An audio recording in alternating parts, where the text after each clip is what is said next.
I'm Luke Mangan, and thank you all for being here today.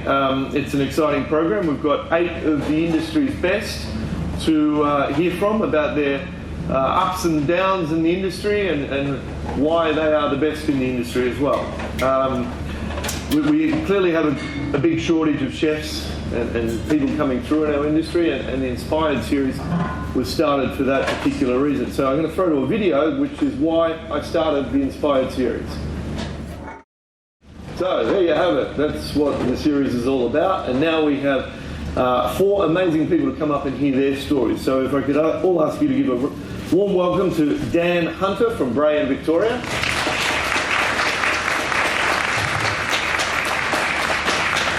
Thank you, Dan. How are you? Very well, thank you. G'day. Guy Grossi from Grossi Florentino Restaurants.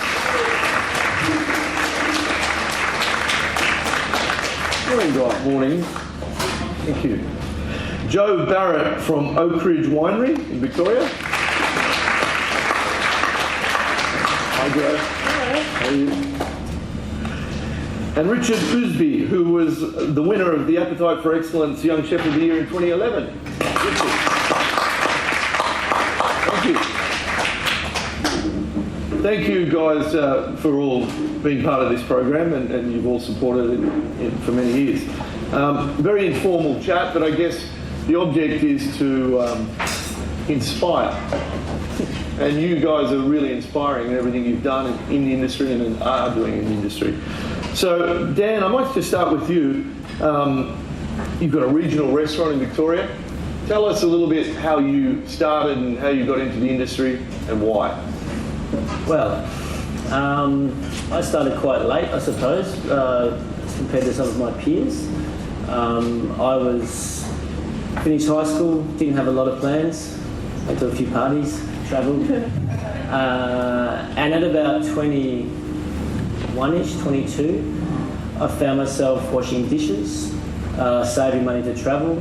I really enjoyed being in the kitchen. I thought it was an environment that really suited me, and it was something which I hadn't really been exposed to before. I didn't grow up in a family that was obsessed with food and all those stories you sort of hear. What I really liked at that time was people were able to be themselves in the kitchen. They weren't forced to change their personalities to conform to a certain stereotype, so it was very diverse.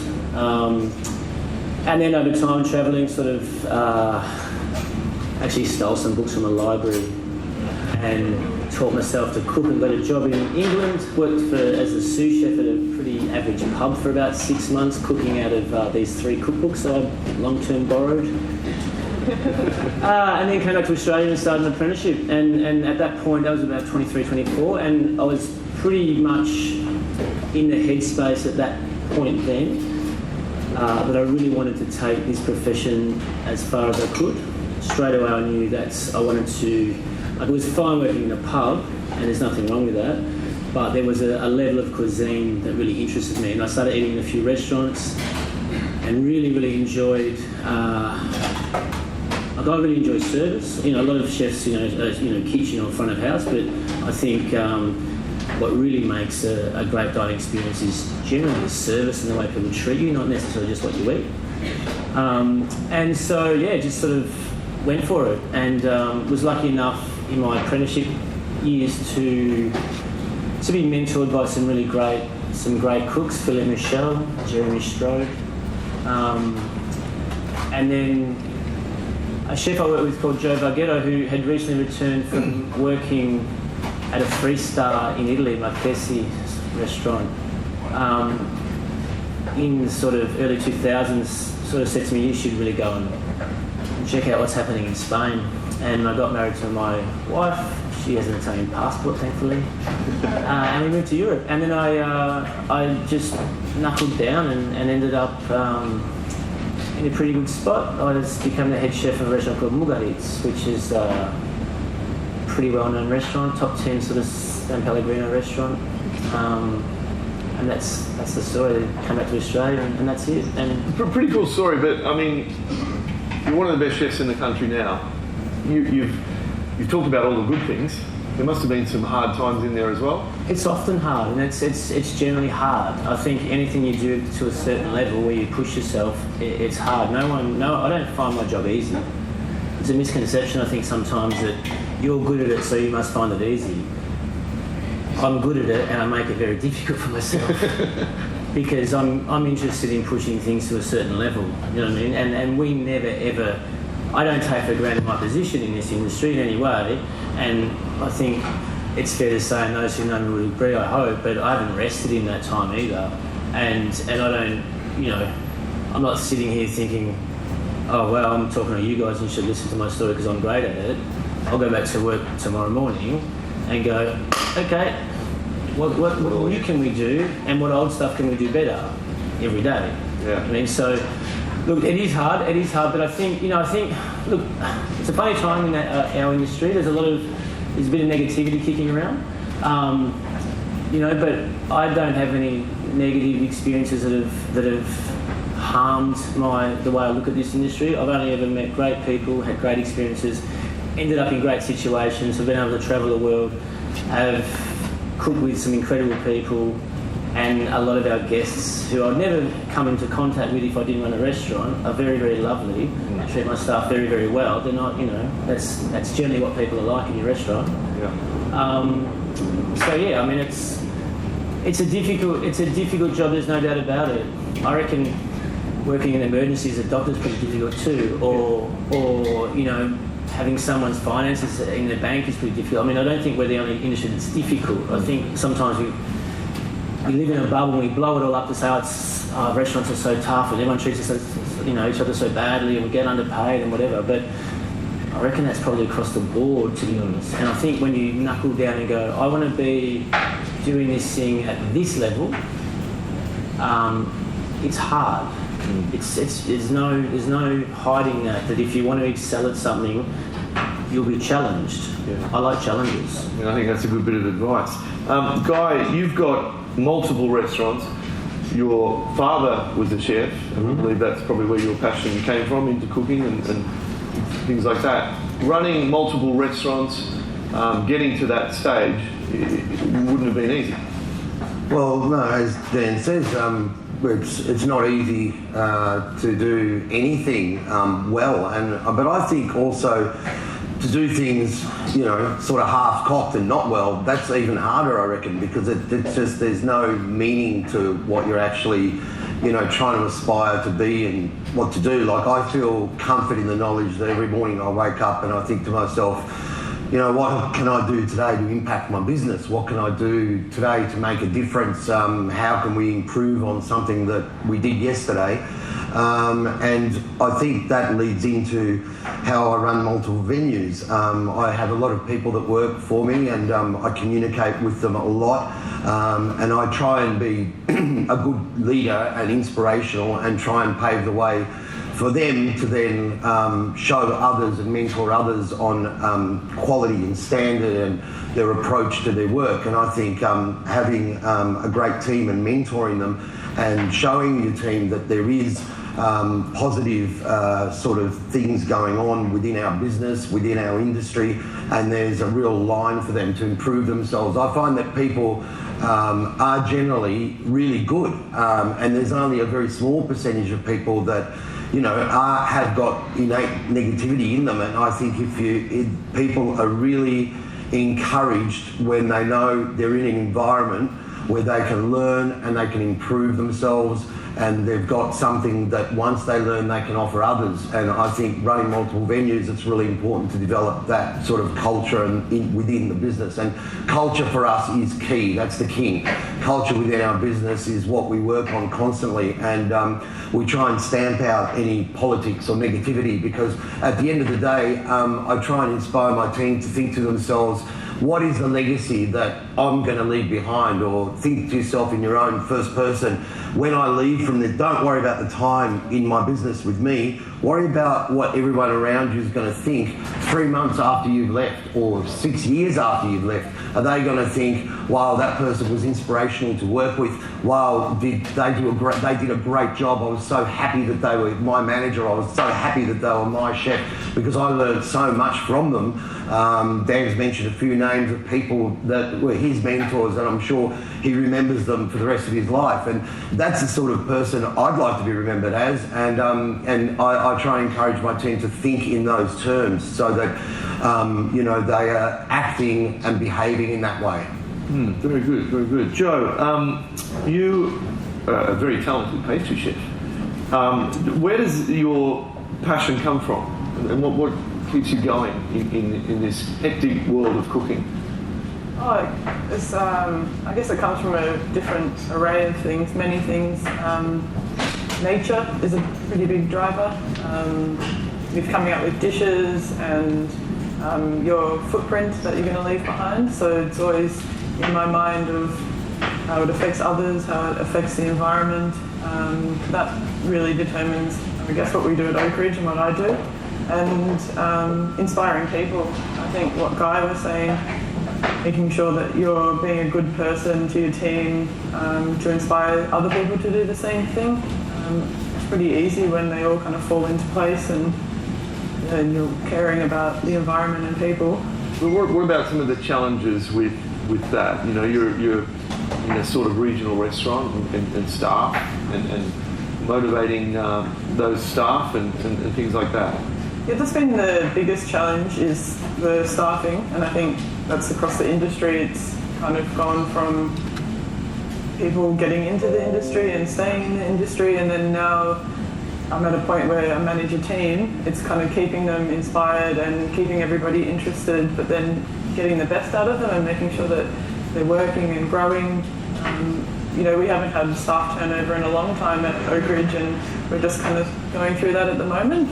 And it is really interesting. You can plan as much as you want, but things change really quickly, and you do work hard. But I like that feeling. I like to work hard and feel like I've achieved things, and I think our team feel like that as well. If you like that feeling, I mean, hospitality is an incredible industry to get into, and you learn to shape, dishes that you create around what is around you. So say, you have staff leave or you got to change the menu, then, and it's just constant learning and evolving to your environment, whether it be the kitchen or outside. You're just learning and thinking on your feet, so pretty good. Yeah, so, three common answers there about caring about building your team and your staff, and I think that's an important thing with great chefs and restaurateurs like these guys. That's what they put into their business, and it's such an important thing. We're sometimes not working, perhaps in a pub or something, or a different environment, but working with great names, great brands, great chefs.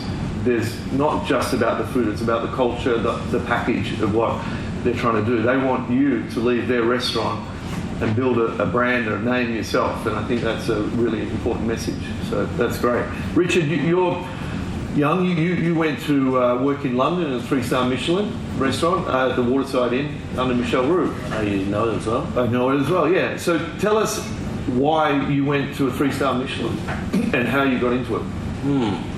I think there's this, this belly fire, I call it, and I can't articulate the emotion necessarily, but I just yearn for an intensity, or I don't know, just yearn for learning, I guess maybe was it.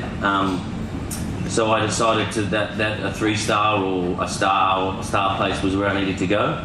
And I sent a letter to Michelle Roux when he was in Australia to his hotel, and he accepted the letter and called me and offered me a job.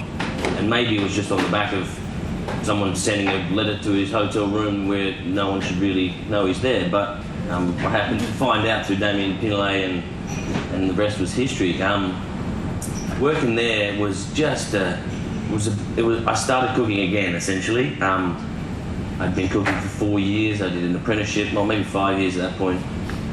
And I went there, and the first day I walked in the door, and the guys had already been there for a week, because it basically shuts and opens, and if the team is there, and then when it shuts, they're not there. So they'd been working for a week already. So everyone had kind of found their groove, and I walked in the back door, past the 40 crates of vegetables that arrived every day, and just to this buzzing electric kitchen, and kind of, stayed there for a year and a half. I mean, I would have stayed longer, except I didn't have the visa. Yeah, right. So it was obviously a good experience to go work overseas and bring that back.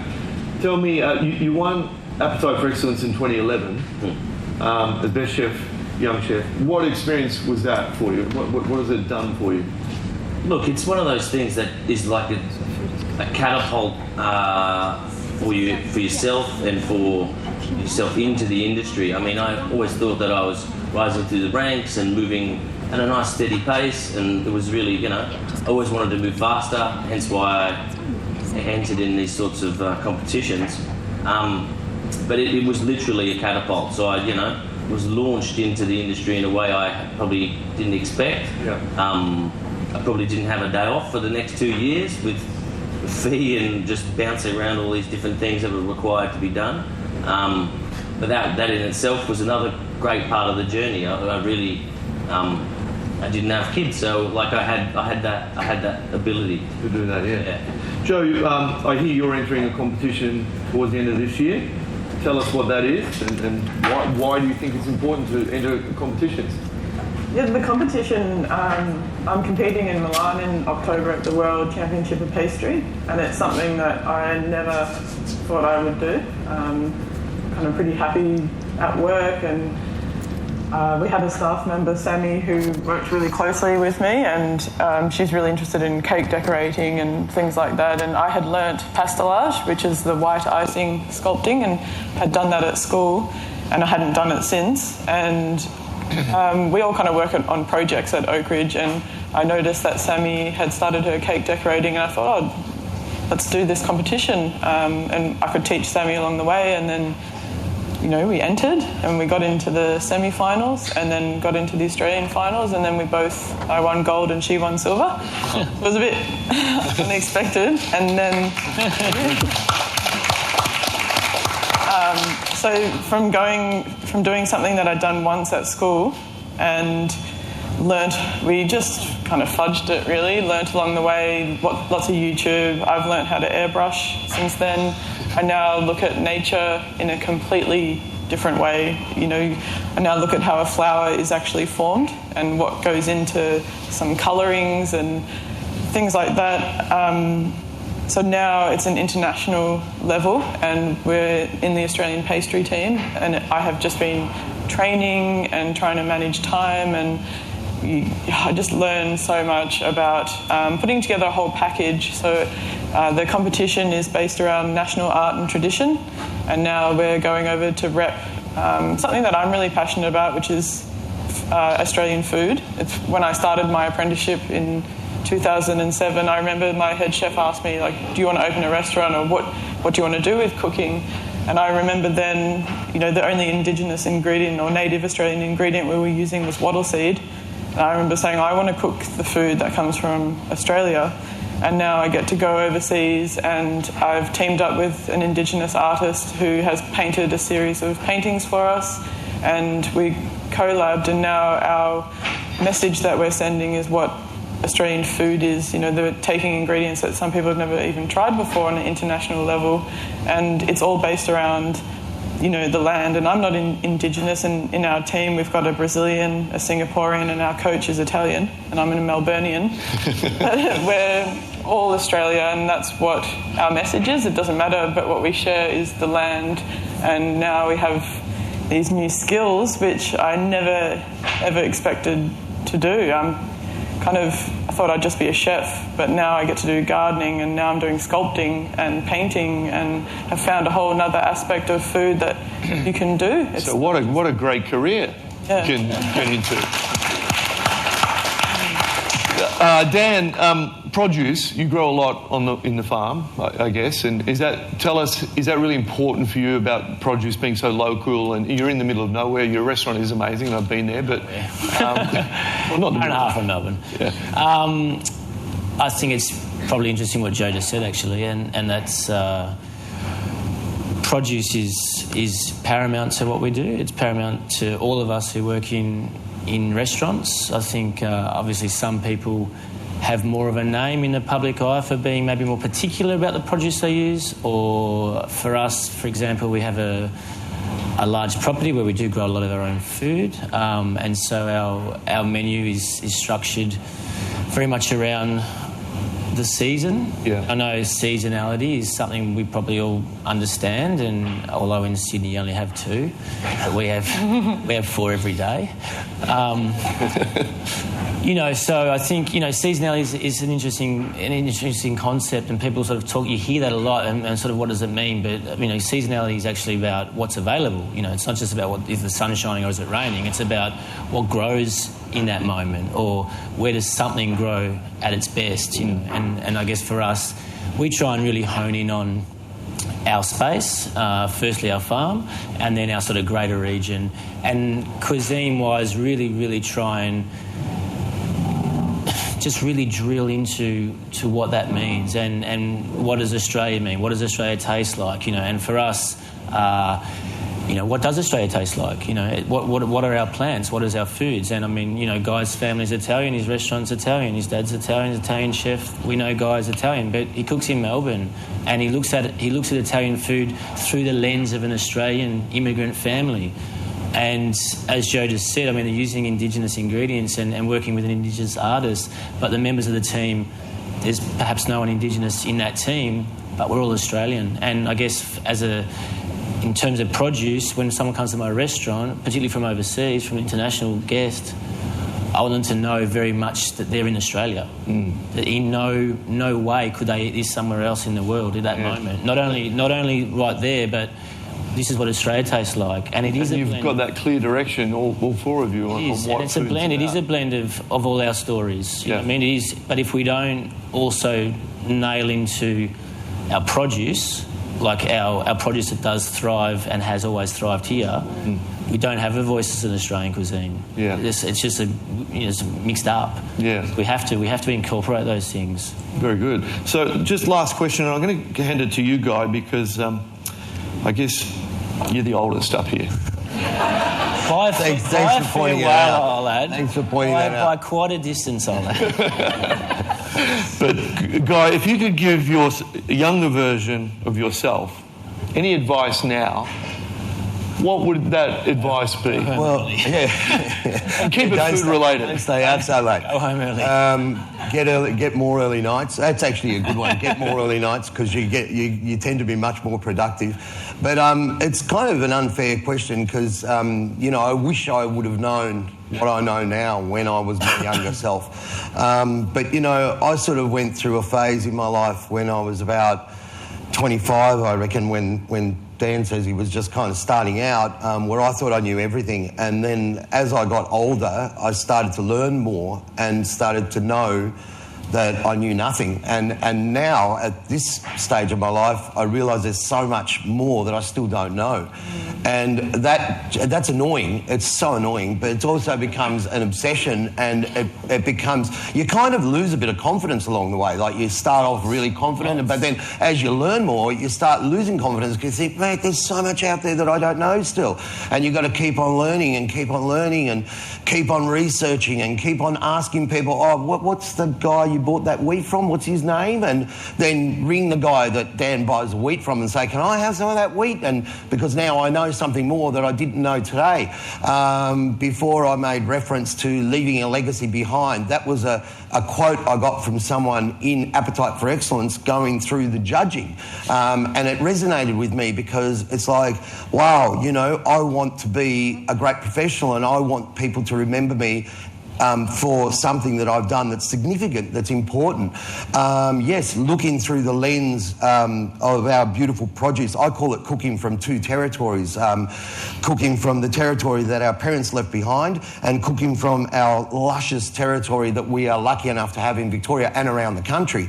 What I would say to young Guy, and I'm not that old, by the way, this is all, what you see here is all natural, right? I put it down to good olive oil and a healthy dose of pasta. I would say, young Guy, keep learning, keep your eyes open. Don't ever shut off your brain and say to someone, yeah, I know, because that's the time you shut out learning, you shut out evolving, and I know this is true of every business, and we've drawn the medical world, the financial world, the luxury brand world. But once you stop growing and once you stop evolving, that's the moment your business is like a tree. If it's not growing, your mind is the same. Then it's either growing or it's dead. There's no other way. It's time to get out of the business if you stop evolving, I believe. So I think young guy would tell you to